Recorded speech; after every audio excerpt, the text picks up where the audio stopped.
tout le monde, une petite vidéo en direct de ma petite cuisine. Alors ce soir je vais vous présenter une recette que je fais très souvent. Comme je suis sans gluten, je me prépare des biscottes pour le petit déjeuner. Ce que je fais, c'est que je me fais soit un pain et le pain je vais aller le faire griller, soit je me fais un gâteau et je vais aller griller mon gâteau pour pouvoir le manger au petit déjeuner. Donc aujourd'hui je vais vous présenter le gâteau. Alors vous avez vu, le setup est nouveau, ma fille m'a prêté son ordinateur. Alors je pense que le son devrait être meilleur, vous me confirmerez. Alors j'ai pris 7 œufs. Alors mes œufs je les garde toujours à température ambiante. Quand je dois faire un gâteau une demi-heure à l'avance, je vais les sortir ou 20 minutes à l'avance. Et dans ma recette, il me faut 7 œufs. Comme mes œufs sont quand même assez petits, c'est des petits œufs que j'ai l'habitude de faire cette recette, je vais mettre 8 œufs aujourd'hui. Mais vous allez voir écrit 7 œufs. Donc, j'ai commencé à préparer la pâte. Je voulais vous dire que je vais faire une alternance de bruit, où je vais essayer de ne pas parler. Et quand je vais arrêter, je vais vous donner des indications. Mais je trouve que c'est toujours important de voir comment c'est fait. Alors, j'ai mis mes blancs d'œufs. Et dans mes blancs d'œufs, j'ai mis une cuillère à café de sucre. Et j'ai mis un quart de cuillère à café de crème de tarte. Donc, j'ai commencé à monter mes blancs d'œufs.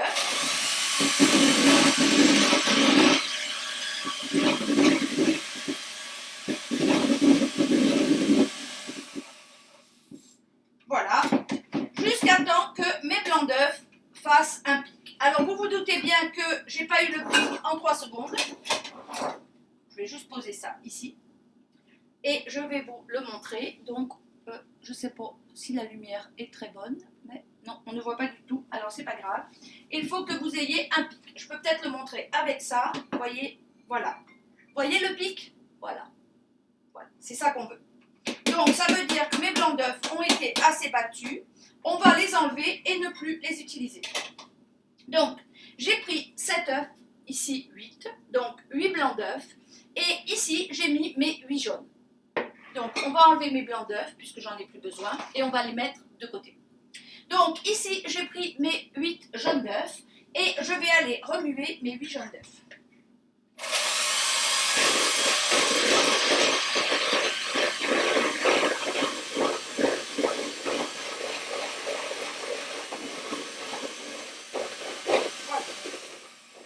Une fois que j'ai remué mes 8 jaunes d'œufs, je vais aller prendre une tasse et demie de sucre. Je vais la verser tranquillement et en même temps, je vais faire marcher mon robot.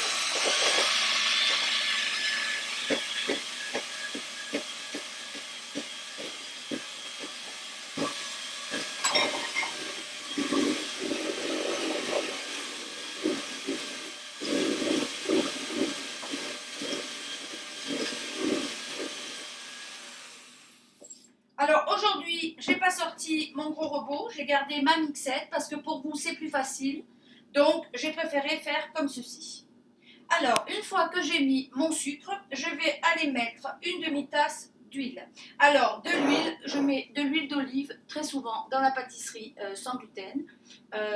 Et c'est une huile d'olive qui est extra légère, donc elle ne goûte pas l'huile d'olive. Si je fais un pain, je vais mettre de l'huile d'olive, mais au contraire, je vais aller chercher une huile d'olive qui a beaucoup de goût.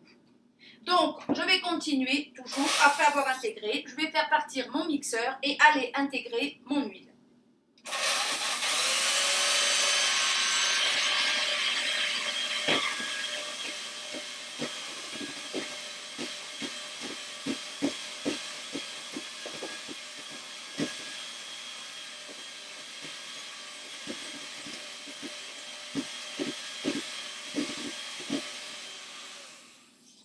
Donc, j'ai intégré mon huile.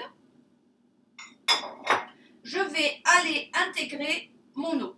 Alors, j'ai 3/4 de tasse d'eau. Alors, on aurait pu aller mettre du petit lait. Ici, j'ai du petit lait. Si vous avez du petit lait, vous pouvez aller utiliser votre petit lait. Ici, j'ai décidé de mettre de l'eau.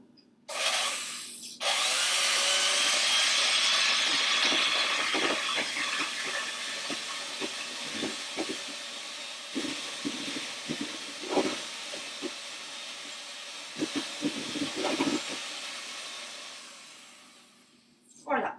C'est une recette que je fais toujours avec ce mixeur parce que j'aime bien ça. Voilà. Maintenant, on va aller rajouter la farine. Alors, 1,5 tasses de farine. C'est très simple, on avait mis 1,5 tasses de sucre, on met 1,5 tasses de farine. Dans ma farine, je vais aller ajouter de la gomme de xanthane. Je ajoute souvent de la gomme de xanthane ou du psyllium dans ma pâtisserie sans gluten. Je vais aller mettre 1/4 de cuillère à thé. Voilà, que je mets directement dans ma farine. Et je vais aller mettre de la baking powder. Et là, je vais mettre 2 cuillères à café de baking powder directement dans ma farine aussi. Je n'ai pas rempli, j'avais mesuré avant. Voilà. Et là, je vais aller progressivement intégrer ma farine directement à l'intérieur.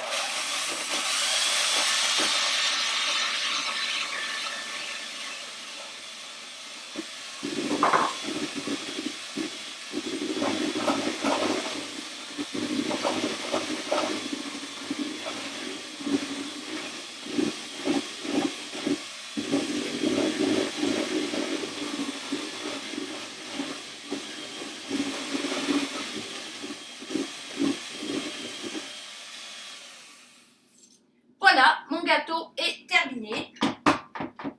Comme vous voyez, ça ne prend pas beaucoup de temps. Alors là, on voit que j'ai fini mon gâteau.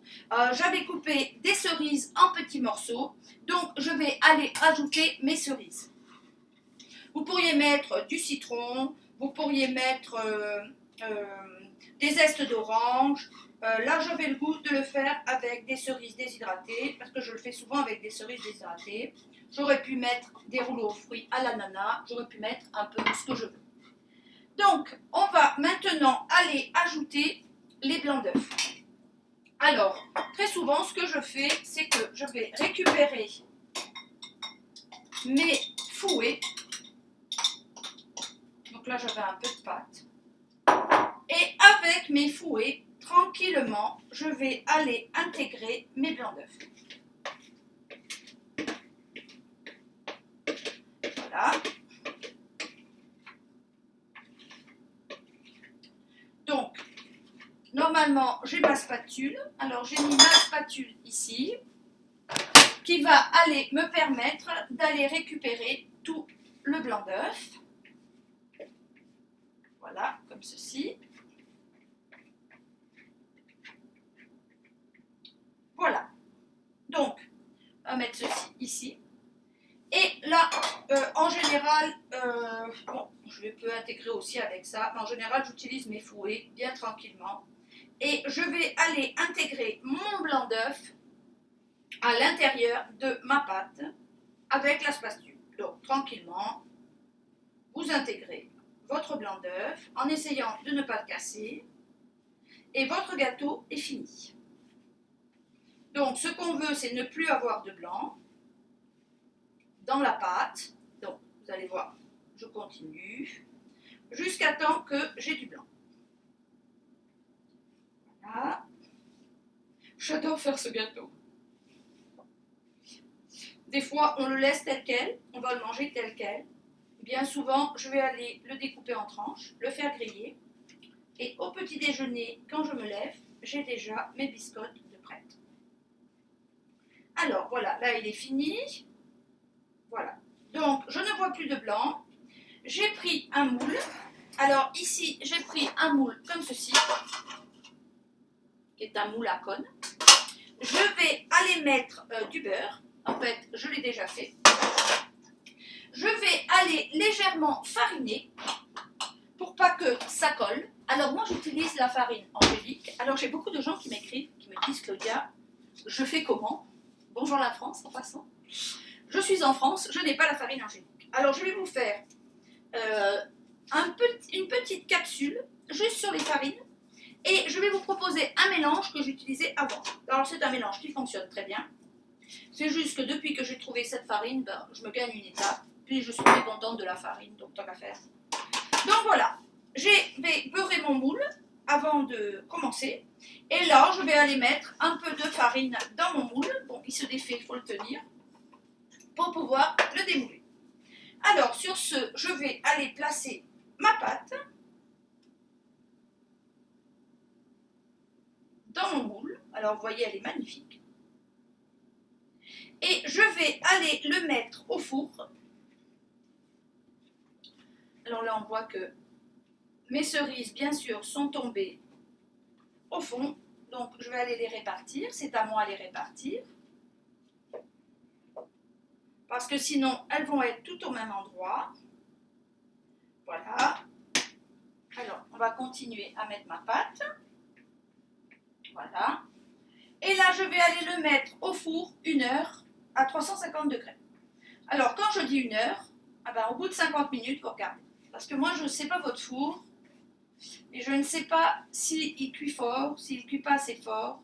Donc, en général, à partir de 50 minutes, ce que je fais, c'est que j'observe mon four, je mets la lumière et je regarde. Alors, quand vous pensez qu'il est prêt et qu'il est doré, vous allez voir, il monte énormément.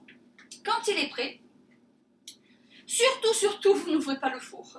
Parce qu'au moment où vous allez ouvrir le four, le gâteau va faire pshhh. Donc, vous n'ouvrez pas le four. Vous entrouvrez le four. Donc, ce que je fais, c'est que j'entrouvre mon four et je mets une petite cuillère le temps que le four descende en température. Après, je l'ouvre un petit peu plus et au bout de 20-25 minutes, je vais l'ouvrir complètement et là, je vais le sortir. Donc, le gâteau est prêt, il va aller directement au four. Alors, aujourd'hui, je vous ai fait un tour de passe-passe. C'est-à-dire que j'ai déjà fait le gâteau avant. Voilà. Donc, je l'ai fait dans un autre moule parce que je n'ai pas 2 fois ce moule-là. Et alors, voilà, je vous le présente. Donc ça, c'est mon moule à pain. Alors, quand je fais les biscottes, j'utilise un moule qui a une forme comme ceci pour me permettre de le mettre dans mon grille-pain. Et donc, le gâteau, après 1 heure de cuisson, est comme ceci. Voilà. Alors, vous ne le coupez pas tout de suite parce qu'un gâteau, ça continue de cuire. On attend un certain temps, c'est sûr qu'on est excité, mais on attend une bonne heure avant de le découper. Je vais ensuite aller le découper en tranches et je vous mettrai une photo de mes biscottes. Sur ce, je vous souhaite une bonne fin de journée et je vous dis à demain. Au revoir.